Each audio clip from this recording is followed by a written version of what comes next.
Out of the eater came something to eat, out of the strong came something sweet. What could it be? Riddles have captivated human thought for millennia, serving as both entertainment and a means of intellectual challenge. But what makes a riddle compelling? Why do some riddles feel deeply meaningful while others seem trivial or arbitrary? The key lies in their underlying structure. Long before the written word, before books and libraries, before schools and scholars, riddles were already at work. They were carved into the minds of those who spoke them, passed from one generation to the next, lingering on the tongues of storytellers, philosophers, and tricksters alike. The oldest riddles we know of weren't just games. They were lessons, tests of wit, and carriers of knowledge. A well-placed riddle could decide a fate. In the courts of ancient kings, wisdom was measured by one's ability to untangle a clever question. In myth and legend, a single riddle might mean the difference between life and death. These weren't just pastimes, but markers of intelligence, rites of passage, and even weapons of the mind. The oldest surviving riddles speak of the forces that shape the world, light and darkness, life and death, the turning of the seasons, the mysteries of nature. They reveal how ancient peoples thought, what they valued, and how they saw their place in the universe. Though riddles have changed over time, becoming more playful, more layered, more intricate, their essence has remained the same. They thrive on hidden connections, the interplay of ideas that seem separate but are in fact bound together. This is what gives them their power, the way a few simple words can pull the mind into a puzzle, drawing us toward a realization that feels somehow both inevitable and surprising. At its core, a good riddle explains the dynamic relationship of three interrelated elements. The triadic structure is fundamental to how we perceive and categorize the world. In riddles, triads provide a stable yet flexible framework that allows for multiple layers of interpretation. A strong riddle is not just a question with a clever answer. It is a structured puzzle of meaning that operates on multiple levels. The first level is the surface meaning, where the triad forms a clear, literal relationship between its elements. Beneath that is the functional meaning, in which the triadic elements interact to create the riddle's internal logic. Deeper still lies the symbolic meaning, where the elements take on abstract or metaphorical significance, allowing for broader interpretation. Finally, there is the cultural resonance of the riddle, why certain structures, metaphors, and puzzles endure across generations and societies. A riddle that functions on all these levels has depth, allowing it to be appreciated in multiple ways. Through triadic analysis, we can predict a riddle's effectiveness, interpret its significance, and even generate new riddles based on strong structural foundations. By understanding how the elements of a riddle interlock, we gain insight not only into the riddle itself, but into broader patterns of logic, cognition, and communication. Today we'll explore a selection of riddles from different historical periods. By mapping their underlying structures, we will demonstrate how this approach brings clarity and depth to riddle interpretation. This method transforms riddles from simple word puzzles into windows into thought, language, and culture, revealing the hidden structures that bring them to life. Ancient riddles offer us some of the earliest examples of structured thought, serving as more than mere puzzles. They encode cultural values, fundamental truths, and observations about the world, using metaphor and abstraction to communicate meaning. These riddles often explore themes of transformation, development, and causality, core aspects of human cognition. By examining their triadic structures, we gain a deeper understanding of how they function, not just as challenges to be solved, but as frameworks of interrelated meaning. There is a house. One enters it blind and comes out seeing. What is it? The answer to this riddle is a school. At first glance, it is a simple metaphor. A student enters uneducated and leaves enlightened. However, the deeper structure of the riddle reveals a triadic relationship between the building, the school itself, the attendee, the student, and education, the transformative process that takes place. These three elements form a causal triad, where the building provides the space, the attendee engages with the learning process, and education emerges as the result. Importantly, the transformation described does not come directly from the building itself. A school without students or teachers is just an empty space. Instead, the building serves as an enabler, a necessary but incomplete element that only gains significance when occupied by the attendee. Similarly, education does not exist in isolation. It requires both a learner and an environment in which learning can take place. The triad is what gives the riddle its strength, as each part depends on the others to create meaning. On a symbolic level, this riddle reflects the ancient view of knowledge as illumination. The metaphor of blindness turning into sight is still widely used today, reinforcing the idea that ignorance is a form of darkness and learning brings clarity. The Sumerians, one of the first known civilizations to develop writing and formal education, understood that intellectual growth was a process, one that required both the right setting and the active participation of the learner. What walks on 4 legs in the morning, 2 legs at noon, and 3 legs in the evening? This famous riddle, posed by the mythical Sphinx to travelers in Greek legend, describes the stages of human life. A baby crawls on all 4s in the morning of life, an adult walks on 2 legs at noon, and an elderly person in the evening relies on a cane as a 3rd leg for support.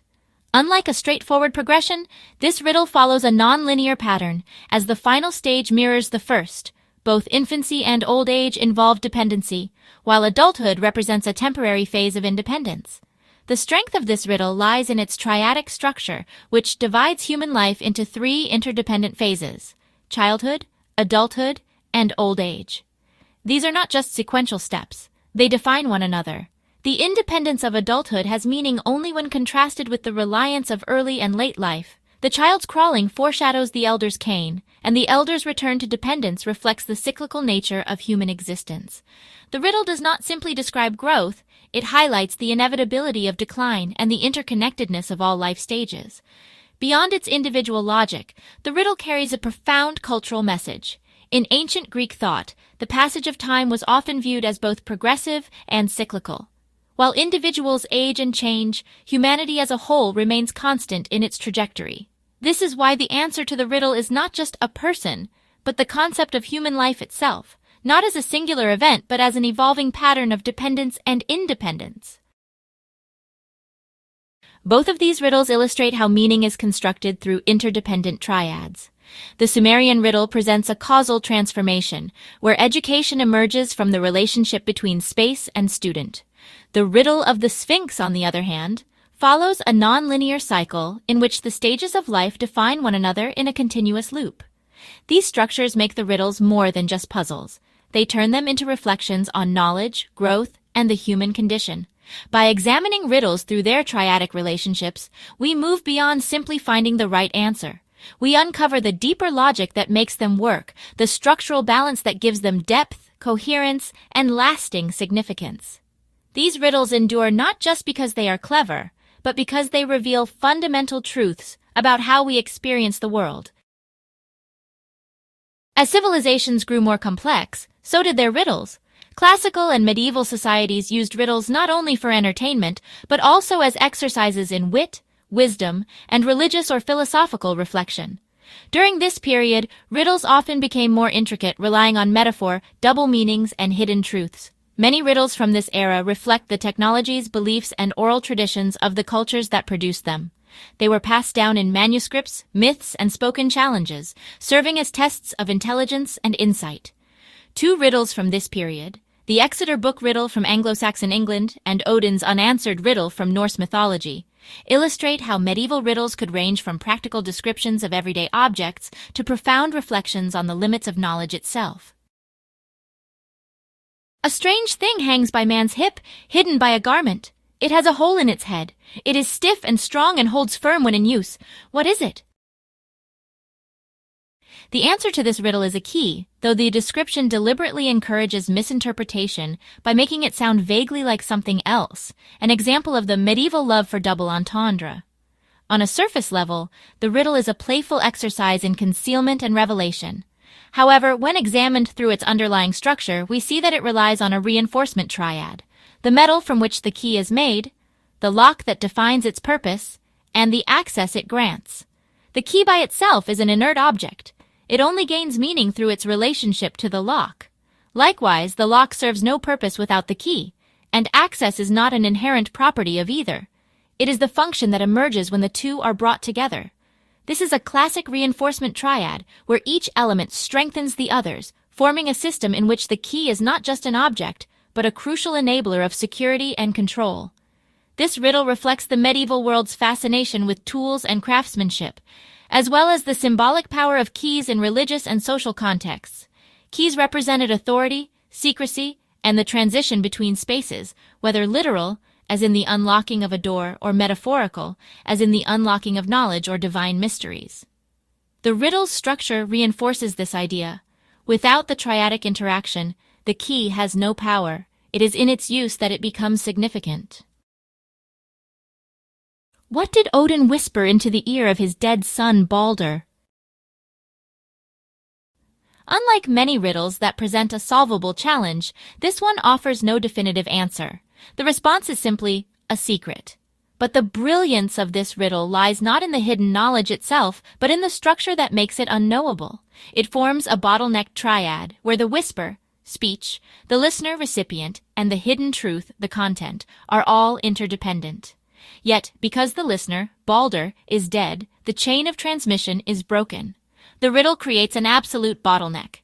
The secret was spoken, but it can never be received, and therefore it remains forever unknown. This riddle plays on the Norse fascination with fate, mystery, and the limits of human knowledge. Odin, a god of wisdom, often deals in secrets that mortals can never fully grasp. Here, the structure of the riddle itself reflects its theme. Knowledge is not just about what is spoken, but about what can be understood and passed on. Since the cycle is broken, the answer is permanently withheld, making the riddle both a statement about knowledge and a paradox about its inaccessibility.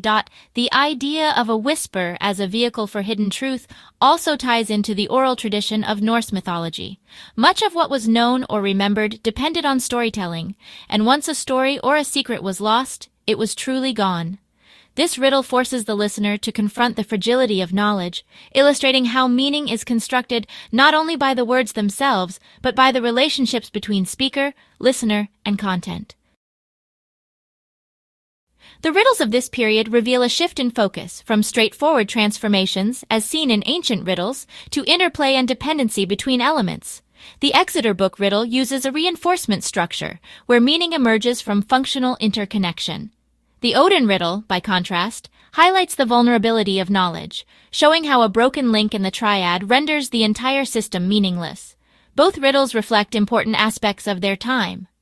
The Exeter Book riddle speaks to the medieval world's focus on craftsmanship and the power of tools, while Odin's riddle embodies the Norse worldview, where wisdom is often hidden, fate is inescapable, and not all questions have answers. Through triadic analysis, we see that medieval riddles were more than playful word games. They were reflections of how people understood objects, knowledge, and their limitations. The relationships within these riddles mirror relationships in the real world, making them enduring puzzles that still provoke thought today.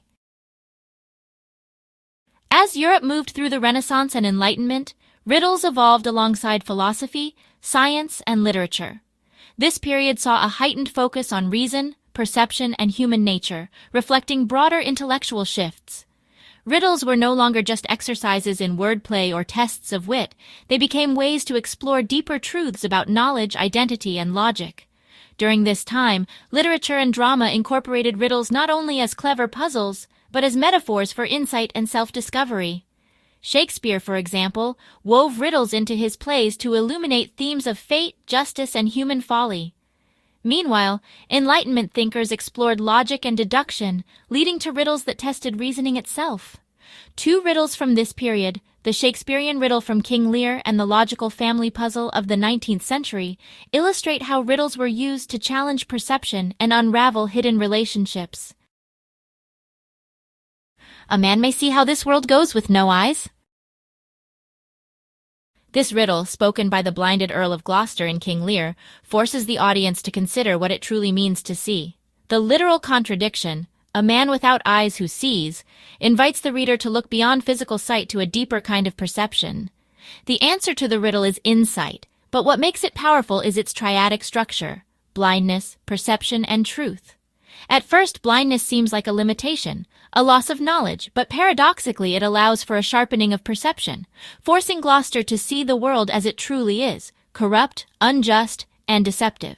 This perception in turn leads to truth, an understanding that was unavailable to him when he relied solely on his physical sight. The triad is harmonic, as each element deepens and reinforces the others. Blindness removes distraction, perception takes its place, and truth is the ultimate realization. Shakespeare frequently explored the idea that those who are physically blind may see more clearly than those with working eyes. This theme appears not only in King Lear but also in other works where fools, madmen, or outcasts become the bearers of truth. The riddle encapsulates the idea that knowledge is not merely about what one sees, but about what one understands. Brothers and sisters have I none, but that man's father is my father's son.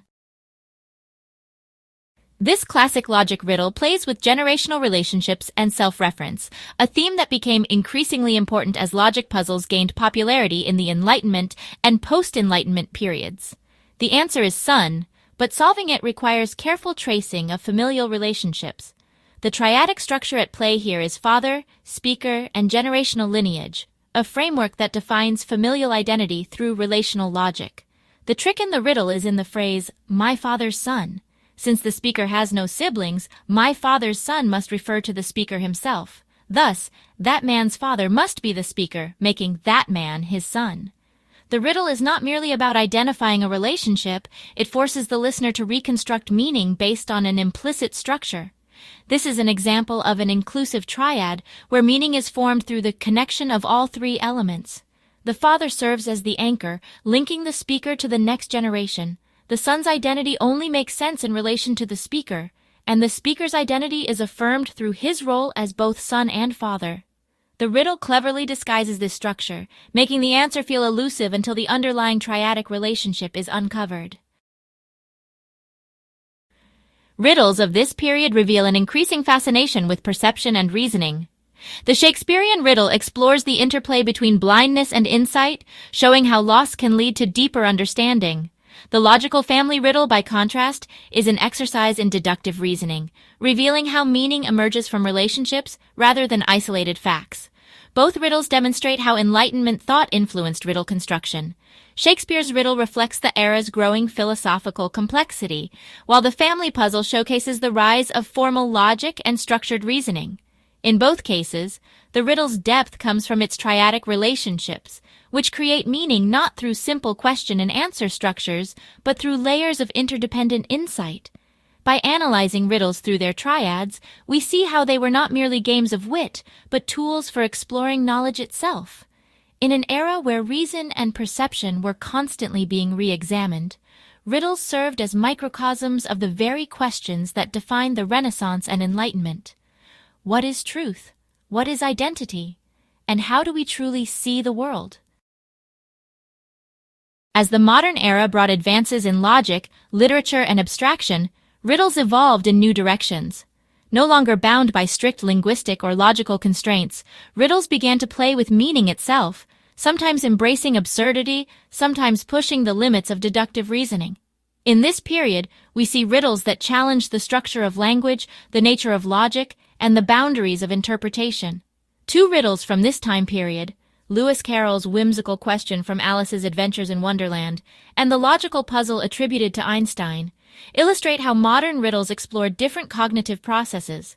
One revels in wordplay and ambiguity, while the other relies on strict logical deduction. Together, they demonstrate how riddles in the modern era have expanded from puzzles of knowledge into puzzles of thought itself. Why is a raven like a writing desk? Unlike traditional riddles, this question posed by the Mad Hatter in Alice's Adventures in Wonderland was originally meant to have no answer. Carroll's goal was not to lead the listener to a logical resolution, but to destabilize meaning, mirroring the nonsensical world of Wonderland. However, because the question follows the familiar structure of a riddle, readers instinctively tried to solve it, drawing connections between ravens, desks, and writing. Over time, playful answers emerged, most famously because Poe wrote on both. At its core, this riddle relies on a combination triad: raven, desk, and writing. These elements have no necessary causal link. Rather, they share an associative connection based on language, metaphor, and cultural reference. A raven does not directly relate to a writing desk, but both can be tied to writing. A raven can represent poetry, ink, or quills, while a desk is where writing occurs. The relationship is conceptual rather than logical, fitting the pattern of combination. where meaning is created through an arbitrary yet resonant linkage. This riddle marks a departure from traditional forms by embracing ambiguity. It is not about discovering a hidden truth, but about engaging in the process of connection-making itself. It reflects the 19th century fascination with linguistic play, absurdity, and the ways in which meaning can emerge from unexpected associations. 5 houses of different colors with owners of different nationalities, drinking different beverages, and owning different pets. Who owns the fish? Unlike Carroll's playful riddle, Einstein's puzzle is a rigid exercise in deductive logic. The riddle provides a series of conditions about 5 houses and their inhabitants, requiring the solver to eliminate possibilities through a process of logical inference. The answer, determining who owns the fish, is not immediately apparent. Rather, it emerges from the careful application of rules. The triadic structure of this riddle consists of rules, process, and conclusion. The rules define the problem space, providing the framework within which reasoning must occur. The process of elimination and logical deduction is the mechanism by which the solver works through the possibilities. The conclusion is the singular, inevitable answer that remains once all other possibilities have been ruled out. This follows a convergent triad, where multiple inputs narrow toward a single necessary outcome. Unlike earlier riddles that hinge on metaphor or linguistic trickery, this puzzle represents the rise of formal logic and structured problem-solving, a key feature of the modern intellectual landscape. It embodies the principles of mathematical reasoning and algorithmic thinking, making it more akin to a logic puzzle than a traditional riddle. The appeal lies not in the answer itself, the fish owner, but in the intellectual challenge of deriving it through structured reasoning. Modern riddles reflect 2 competing intellectual movements, the embrace of uncertainty and the pursuit of absolute logic. Carroll's riddle destabilizes meaning, forcing the listener to invent connections where none are explicitly given. Einstein's riddle, by contrast, imposes a structured framework, demonstrating that with the right reasoning, a single correct answer can always be found. Both riddles, however, share a common theme. They challenge the solver's way of thinking. The first does so by forcing associative leaps, while the second does so by demanding strict logical discipline. In doing so, they reflect the broader intellectual shifts of the modern era, one that simultaneously celebrates abstract creativity and rigorous logic, recognizing that meaning can be both constructed and discovered. By analyzing modern riddles through their triadic structures, we see how they extend beyond simple puzzles into reflections of how we connect ideas, interpret language, and structure thought itself. Riddles are more than word games. They are structured reflections of how we think, how we perceive relationships, and how we search for meaning. By analyzing their triadic structures, we uncover the deeper logic that makes riddles compelling, not just as puzzles to be solved, but as microcosms of cognition, culture, and reasoning. Across history, the evolution of riddles mirrors the evolution of human thought. Ancient riddles were often about transformation, how one state leads to another, whether through education, aging, or fate. Medieval riddles introduced complexity by reinforcing relationships or highlighting missing knowledge, often reflecting a world shaped by hierarchy and mystery. Renaissance and Enlightenment riddles moved toward perception and logic, questioning how we know what we know and forcing us to untangle meaning from structure. Modern riddles took these developments to new extremes, some embracing structured deduction, others dissolving meaning entirely into playful abstraction.